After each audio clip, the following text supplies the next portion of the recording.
Dok Sila razmišlja o tome kako će se osvetiti Hančer, ona dobija vest od Engina da su izašle vesti o njoj. Sila pretražuje na internetu šta se desilo i tamo vidi članak u novinama koji je odjeknuo Istanbulom, a to je da ćerka Turguta Deviloglu'a traži deo svog nasledstva. Ova vest ne ide nikako u Silinu korist. Džihan u međuvremenu priča sa Beren o ovoj vesti i ljut je što se to desilo. Beren govori da je ona ta koja je proširila vest preko prijatelja koji je novinar. Razlog zašto je to uradila je da dovuku Sefera pred njihove noge. Jedini način da se to uradi je da ga novac privuče, a to se zapravo i dešava. Sefer čita vest u novinama i sada želi da pronađe način da i on dobije deo tog novca kako bi ucenio Silu. Vraćamo se na situaciju u vili. Hančer odlazi u svoju kuću kod Derije i pita je da li bi joj smetalo da pozove Hasret na večeru ovde, jer Mukader ne želi Hasret da dođe u vilu. Derija se obraduje ovome jer ona nema u frižideru ništa i ovo je dobra prilika za nju. Hančer i Derija prave spisak i kupuju sve potrebne namirnice kako bi ova večera lepo izgledala. Nakon toga, Hančer zove Ertugrula kako bi ih sve pozvala na večeru kod nje u kući danas. Ertugrul i Alije ne mogu doći, ali zato on daje odobrenje Esmi da ide. Esma ne zna kako da se izvuče iz ove situacije, a Hančer je tada zove na telefon.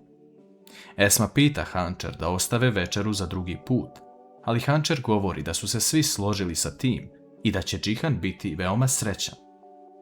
Jigit uskoro dolazi po Esmu i njih dvoje kreću ka vili. Džihan prvi dolazi sa posla i odlazi da se spremi za večeru u vilu, dok Hančer i Derija čekaju Esmu da se pojavi. Esma dolazi nakon toga i sve izgleda prelepo, ali ona ne zna kako će se suočiti sa Džihanom. Engin dolazi kući i govori Sili da je ova vest odjeknula odjednom i ne zna ko stoji iza ovoga.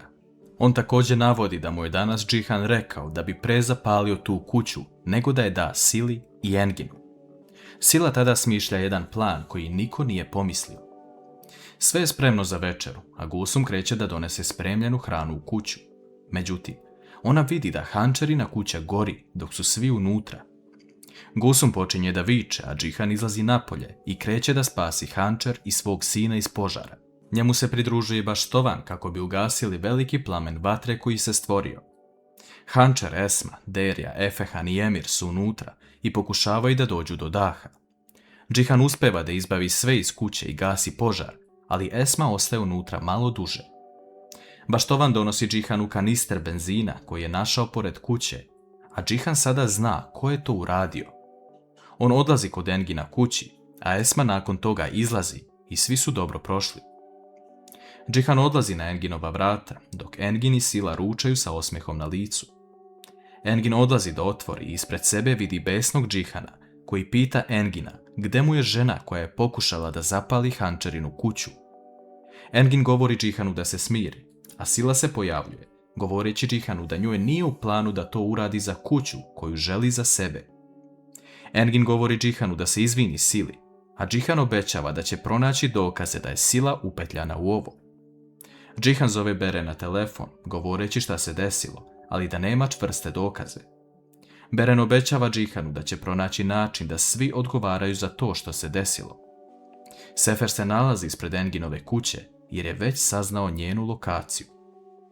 Vidimo scenu kako Engin veruje Sili za sve što kaže i čak govori da je uz nju i da će se boriti da dobije ono što želi.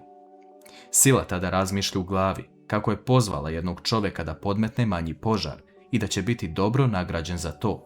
Ispred Hančerine kuće se skupljaju svi sem Metina i Mukader. Metin nije smeo da priđe kući jer se setio kako su njega izvadili iz automobila kada je jedva preživeo. On je dobio napad panike i vratio se u kuću. Hančer govori da nije mogla da pronađe Hasretinu i Emirovu torbu, a da je Džihan rekao da ne diraju ništa dok policija ne dođe. Hančer također dodaje da shvata da je ovo Silino delo i da je ona veoma opasna.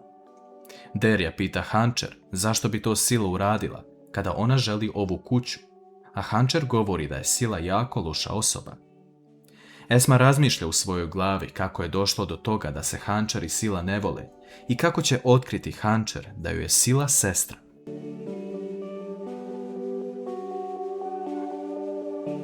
Mukader dolazi na kapiju vile u jednom trenutku, a Esma se uspaniči i kreće kući, govoreći da će joj Hančer donijeti torbu kada je pronađe. Hančer ispraća Esmu, a Mukader tada dolazi ispred Hančerine kuće, pitajući šta se ovdje desilo. Derje govori da je neko hteo da zapali celu kuću, ali srećom Džihan intervenisao na vreme. Mukader se šokira nakon što ovo čuje, te svi odlaze u vilu. S druge strane, na Enginova vrata neko zvoni, a to je Sefer.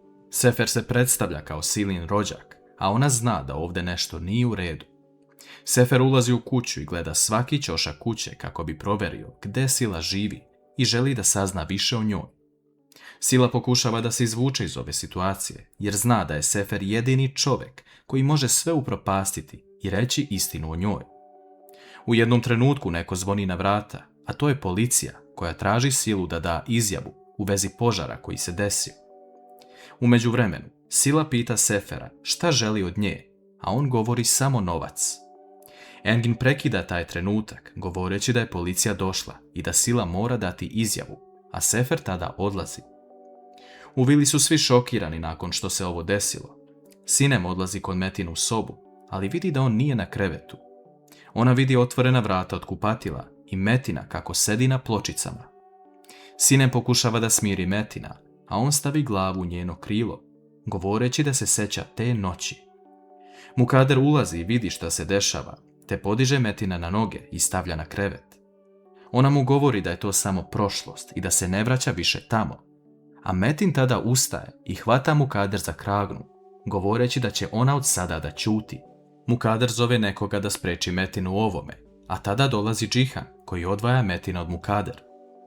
Džihan odvlači Metina u hodnik i sukobljava se sa njim, pitajući da li je poludeo i zašto ovo radi. Metin tada počne da viče na Džihana jer želi da mu neko vrati propale godine koje su se desile zbog njih. Džihan govori Metinu da je za to kriv on sam, a Hančer pokušava da smiri Džihana. Džihan popušta i ostavlja Metina, a Metin govori da će oni još dugo da pričaju o ovome. Nakon ovoga što se desilo, Mukader odlazi sa Sinem u svoju sobu, govoreći joj da što pre mora dati tablete Metinu, jer je on pretnja svim ukućanima.